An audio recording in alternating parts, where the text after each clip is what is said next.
Sir main problem ಬಂದು road ಹಾಕ್ತಾ ಇಲ್ಲ. ತುಂಬಾ ಮಳೆ ಬಂದ್ರೆ ಚರಂಡಿ ನೀರೇ ವಾಪಸ್ ಮನೆಗೆ ಬಂದಿರೋ ತರನು ಆಗಿದೆ.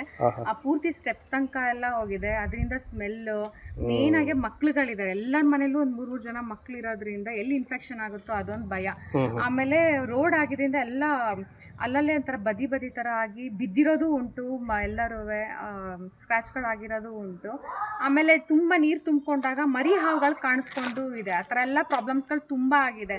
ಆಮೇಲೆ ಇಲ್ಲಿಲ್ಲೇ ಅಕ್ಕಪಕ್ಕದಲ್ಲಿ ತುಂಬಾ ಫೈಟ್ಗಳಾಗ್ತಾ ಇರುತ್ತೆ ಬಿಕಾಸ್ ಆಫ್ ರೋಡ್ ಇಂದ. ನಮ್ಮನೆ ಹತ್ರ ನೀರು ತುಂಬಿಕೊಂಡಿದೆ, ನಿಮ್ಮನೆ ಹತ್ರ ನೀರು ತುಂಬಿಕೊಂಡಿದೆ. ಈಗ ಲಾಸ್ಟ್ 1 ವೀಕ್ ಇಂದ ಬರೀ ಇದೇ ಆಗಿದೆ. ರೋಡಲ್ಲೂ ಅಷ್ಟೇ ಫುಲ್ ಮಿಸ್ಅಂಡರ್ಸ್ಟ್ಯಾಂಡಿಂಗು ಈ ತರ ನಡೀತಾ ಇದೆ. ತುಂಬಾನೇ ಪ್ರಾಬ್ಲಮ್ಸ್ ಆಗಿದೆ.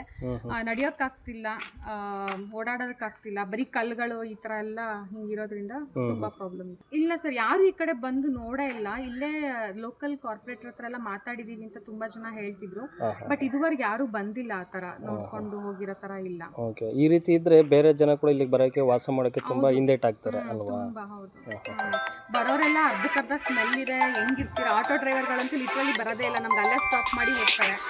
ವಯಸ್ಸಾಗಿರೋರ್ನೆಲ್ಲ ಕರ್ಕೊಂಡು ಬರೋದು, ಇಲ್ಲಿ ಇಷ್ಟು ದೂರ ಕರ್ಕೊಂಡು ಬರೋದೆಲ್ಲ ತುಂಬಾ ಪ್ರಾಬ್ಲಮ್ ಇದೆ. ಮಕ್ಳುಗಳನ್ನೆಲ್ಲ ಮಳೆ ನೀರ್ ನಿಂತಾಗಂತೂ ತುಂಬಾನೇ ಕಷ್ಟ ಇದೆ. ಒಂದೊಂದು ಇಟ್ಟಿಗೆಗಳನ್ನ ಇಟ್ಕೊಂಡು ನಡ್ಕೊಂಡು ಹೋಗೋದು ಆ ತರ ಆಗಿದೆ. ಸಿಟಿಯಲ್ಲಿ ಇಂಥ ಇದ್ರಲ್ಲಿ ಇದ್ರೂ ಕೂಡ ನಾವು ಇಷ್ಟು ಕಷ್ಟ ಅನುಭವಿಸ್ತಾ ಇದೀವಿ ಅಂತಂದ್ರೆ ನನಗೆ ಇದು ಅನಿಸ್ತಾ ಇದೆ ರೋಡಿಂದ.